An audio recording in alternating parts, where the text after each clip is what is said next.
Hi, dear parishioners and people of goodwill. We come to this 23rd Sunday of Year B. But mainly I'll just talk about the Father's Day weekend, with a little context, I suppose, from the readings.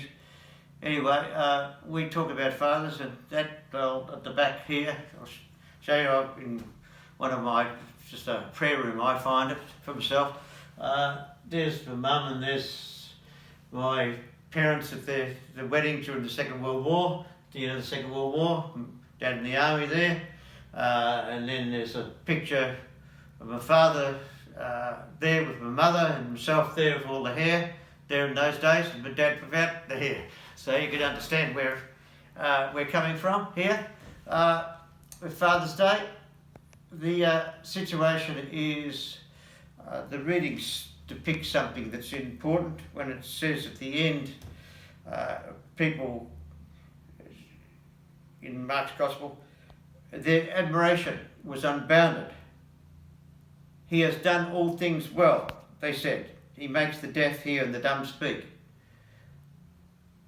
The point I'm making now is that there's only one perfect Father, and that is our Father in heaven, who sent his Son Jesus Christ, who shows us the love of the Father for us, which is shown in the Psalm as well. It is the Lord who keeps faith forever. It's the one, he's the only one who is the perfect Father who can be fully trusted. What I'd like to say is that it's not easy to be a father, and it takes at least three aspects, as I'll talk about, to make sure that one is successful in that. And then finally the fourth phase, I suppose, is that one is admired when one is deceased. Firstly, I wanted to speak about the fact that we need a background to fatherhood. Secondly, we need to be motivated as a father. Thirdly, we need to distance ourselves when our job, so to speak, is done. In other words, unconditional love. And fourthly, that aspect of being fully respected when we die. Firstly, it's important that we have a situation in our family that gives us what we call self-worth, integrity, love of self, so forth, that helps us in our life as being a father later on. Well, my father didn't have that. He had a father who was what people would say a drunk. He got really into the grog, his dad, and his wife rather, said to Dad, my dad, one day, look, you know, my husband is a alcoholic. Your two older brothers are right into the grog as well. They were alcoholics. I want you not to drink. And at 19 years of age, my dad, as the youngest son, said, Mum, I will never drink. And he kept that promise all through his life, even though he worked through the pub game for 43 years. Well, he came from a father who was in some ways bad. He picked fights with next door neighbours, came to court for picking on fights. He ended up not only bad, he ended up mad, because he ended up in the Sudbury mental asylum. So that wasn't a good background for Dad, but thankfully he had a really beautiful mother.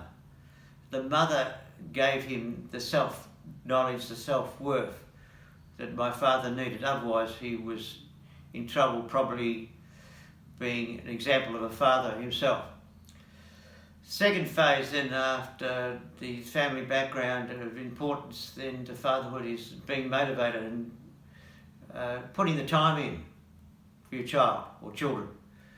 My father was terrific in that he showed affection by, putting the rug out when I was 4 or 5 years of age, have a wrestle, and he let me beat him at times. And it was, just a way of building up the relationship. And he always read story after story to me at bedtime, beautiful stories. That built up the relationship and trust in him. Plus, he always came to every sporting match that I played, football or cricket, over the years, except when I represented my school in New South Wales, when I was playing for a Victorian team against the New South Wales Secondary College there in North Sydney. And he even drove through the night to see me play a football match for the first 18 in Adelaide at some stage. So it was rare that he ever missed a footy or cricket game that I played, because he was always there, not shouting or anything like that, but discreetly in the background. I appreciated that, because he never sort of put his foot into things. Anyway, that was the second important part of being a father, is the time you give. Thirdly, unconditional love. Distance yourself. When I was around about 20, he didn't come to my footy or cricket games or that. He distanced himself appropriately to let me find my own way, to find my own purpose, to find my own identity. And then when it was right, I invited him along to squash finals or football finals and AFL, Australian Rules Football contest. And he was always there. He always came. He always appreciated coming, but he needed to be invited. He had given appropriate distance. That's why I appreciated going home to my parents' place. They never said to me, "You've got to come home all the time."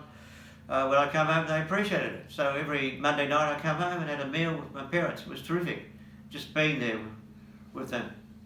And after a while, you start saying to yourself, I need to put back in this relationship.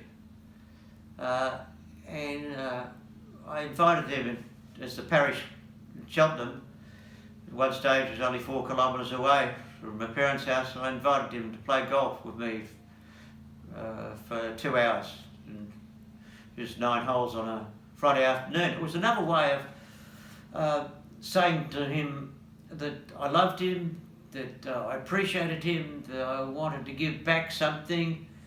It wasn't just for me selfishly playing golf, it was that I wanted to spend some time with him and give something back. We really appreciated that time without saying too much to each other. We were in each other's company peacefully. Anyway, the last aspect that I see as fatherhood is if the first 3 things work, like you've got your self-identity as a person through someone like even your mother, you've come and put time in with your child, you've distanced yourself with unconditional love, then the 4th aspect usually takes part, that when the person dies, like my father, you respect them even more as the years have gone by. And I often talk to my father now in heaven and say to him, "Look, Dad, I love you, I respect you, you couldn't have been a better dad, and I really look forward to seeing you one day." Well, there's some 4 things that I thought I'd like to share with you. If they mean something, I'm appreciative. If you've had a bad fatherhood experience, I'm sorry. That's not meant to be the ideal, but let's celebrate then the importance of fathers on this Father's Day weekend, especially the importance of our Father in heaven. Amen.